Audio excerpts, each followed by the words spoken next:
জীবনে দুটি কথা মেনে চলুন।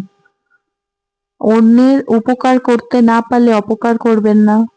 অন্যের হক নষ্ট করবেন না। কেননা এই দুটো জিনিস আমার আল্লাহ পাক পছন্দ করে না।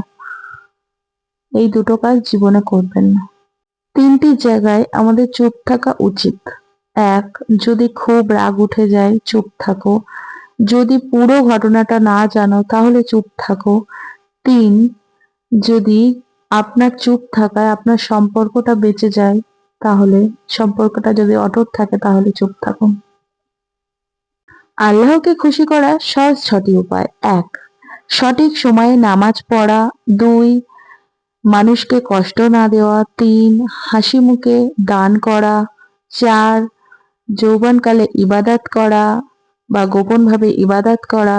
৬, বেশি বেশি ইস্তেগফার পড়া।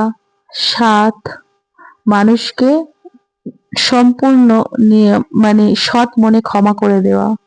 সুবহানাল্লাহ। এগুলো করলে আমার আল্লাহ খুব খুশি হয়। ভাবছেন গোপনে পাপ করছেন, কেউ দেখতে পাচ্ছে না? জানেন না ওই রব দেখতে পাচ্ছে, কেউ না দেখতে পারলে আপনার পাপগুলো। আপনার ২ কাঁধে ২ ফেরেশতা আছে, সবই লিখে রাখছে। আর মৃত্যু, সে তো যখন তখন চলে আসতে পারে। মৃত্যু কি আমাদেরকে ছাড়বে?